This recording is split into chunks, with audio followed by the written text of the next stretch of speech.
a cada instante nós nos deparamos com as maravilhas da criação.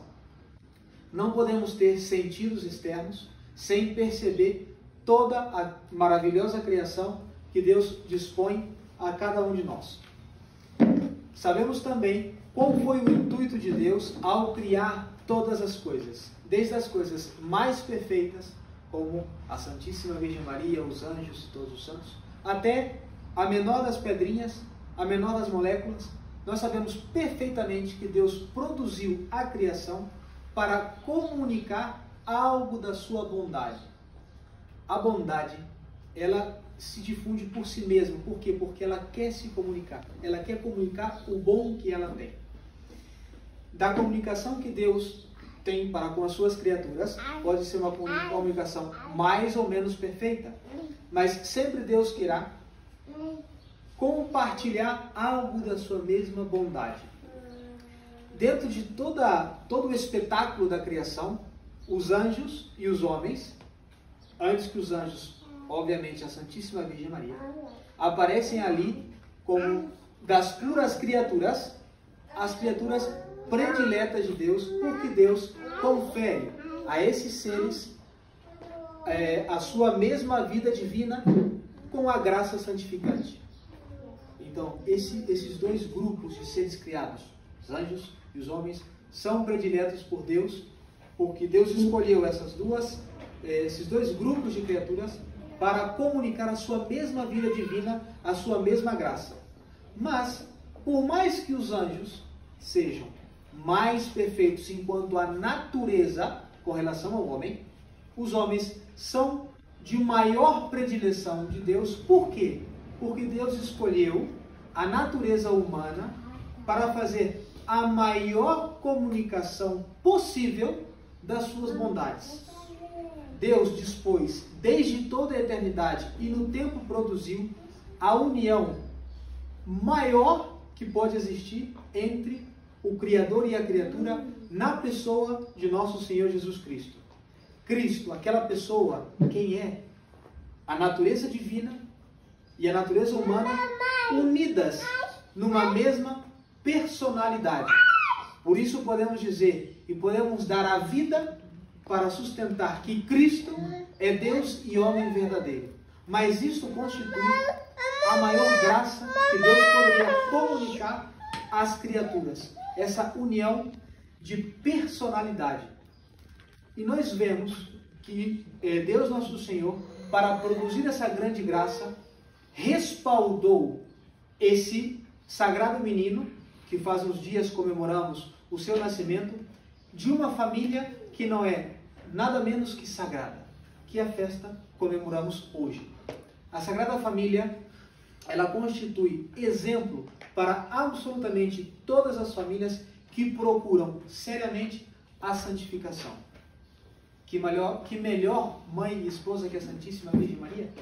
Que melhor esposo e pai, enquanto a natureza, que São José? Então temos ali, na solenidade de hoje, o maior exemplo que nós podemos ter de família que procura a santidade. E falando nisso, dessa ideia então, vamos fazer um comentário sobre como Deus quer que a família se santifique e como também é maneira extraordinária com que Deus quer a santificação das famílias, sempre e quando o plano inicial não pode ser cumprido. Existe no Salmo 133 uma analogia muito bela de como Cristo, como Deus nosso Senhor, quer conferir a sua graça santificante dentro de uma família. O Salmo 133 começa assim: ó quão bom e coisa suave é ver que os irmãos estão todos unidos. É como aquele óleo bento que caiu na cabeça de Arão e descendo pela sua barba chegou até as orlas dos seus vestidos. O cardeal Gomar, uma luz intelectual, ele compara essa unção sagrada do primeiro sumo sacerdote da antiga lei como a união entre os irmãos. Mas é quase tangível que essa analogia pode ser aplicada também à família cristã.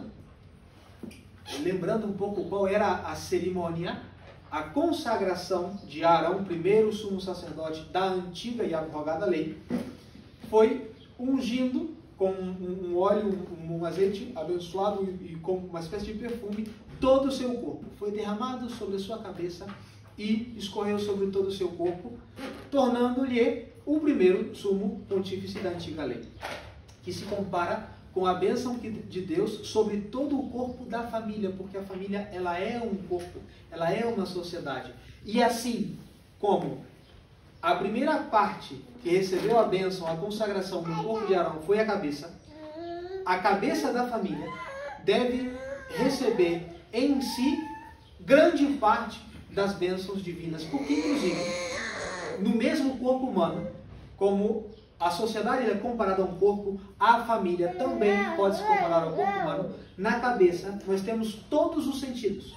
Visão, audição, tato, gosto. Todos os sentidos estão na cabeça. Da mesma maneira que para a perfeita travação, para o perfeito funcionamento do corpo humano, a cabeça deve estar saudável. Da mesma maneira, a cabeça da família, ou seja, o pai da família, deve possuir em si os sentidos sobrenaturais para que o corpo da família consiga trabalhar bem. Os olhos, se funcionam mal, não podem distinguir por onde nós vamos caminhando. Se temos algum problema na audição, o equilíbrio do corpo varia.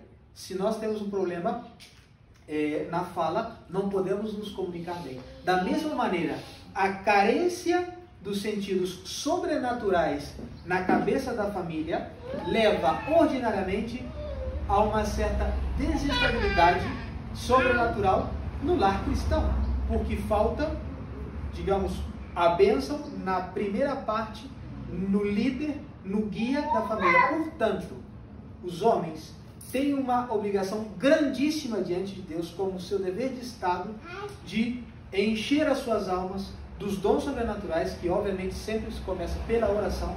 Ninguém conseguirá um dom de Deus sem antes ter rezado ou sem ter aceitado uma graça atual, por exemplo, da conversão, mas sempre por meios sobrenaturais.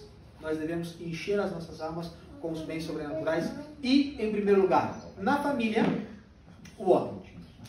Depois do homem, dentro de uma família, vem a mãe da família, que, da mesma maneira, pode se comparar ao corpo. O que conecta a cabeça ao resto dos membros?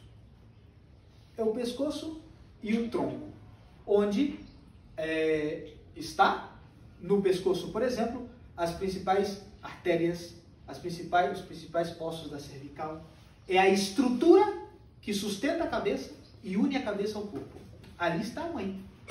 A mãe, ela deve tomar do que aprende do seu esposo e comunicar aos filhos. E se o pai é a ponta, se o pai é o líder, a mãe é o centro da família. Assim como o coração é o centro do nosso corpo. A mãe é o coração da família. Quando o coração funciona mal, obviamente, o corpo vai estar em uma estabilidade variável.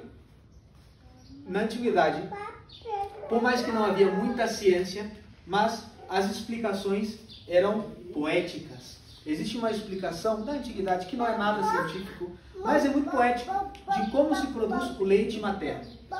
Antes as pessoas acreditavam que o leite nada mais era que o sangue da mulher que era cozinhado pelo calor do coração. De feito, existem nos livros antigos a expressão o sangue branco. Eles chamavam o leite materno, que era como uma espécie de comunicação da mesma vida da mulher, aquele sangue cozinhado pelo calor do coração. E vejam que analogia tão bela que nós podemos tirar disso, que as crianças comecem a sua primeira alimentação com esse fogo da caridade que deve encher o centro da família, que é a mãe. As crianças, elas devem aprender o Pai Nosso, a Ave Maria, a fazer o sinal da cruz, até mesmo meio tortinho, não de ler nos livros, vendo seus pais. E como a mãe é a que está mais próxima, Ela deve aprender a Ave Maria escutando a sua mãe. Ela deve aprender a submissão, as virtudes, vendo a sua mãe atuar. Vendo aquele grande exemplo que deve ser a mãe dentro de uma família, assim como o coração é a base da vida do corpo humano. Quando a cabeça, o pescoço e o tronco funcionam de maneira perfeita, é natural que todo o corpo funcione bem. Da mesma maneira, quando o homem e a mulher procuram verdadeiramente a santificação do seu lar, é natural que os filhos recebam essa bênção divina da procura da santidade, assim como é natural que quem receba uma unção na sua cabeça fique impregnado até as partes mais longas dos seus membros. Nós vemos em quase a totalidade dos santos da igreja que eles vinham de famílias, não a totalidade, mas grande parte vinha do lar católico. A grande parte dos santos que nós encontramos no Breviário Romano sempre começa assim: vinha de pais piedosos, vinha de pais, ou inclusive santos. E nós temos inúmeros exemplos. O mesmo São João Batista, para não falar da Santíssima, da Sagrada Família, obviamente. São João Bosco, que tinha uma mãe que era uma grande santa.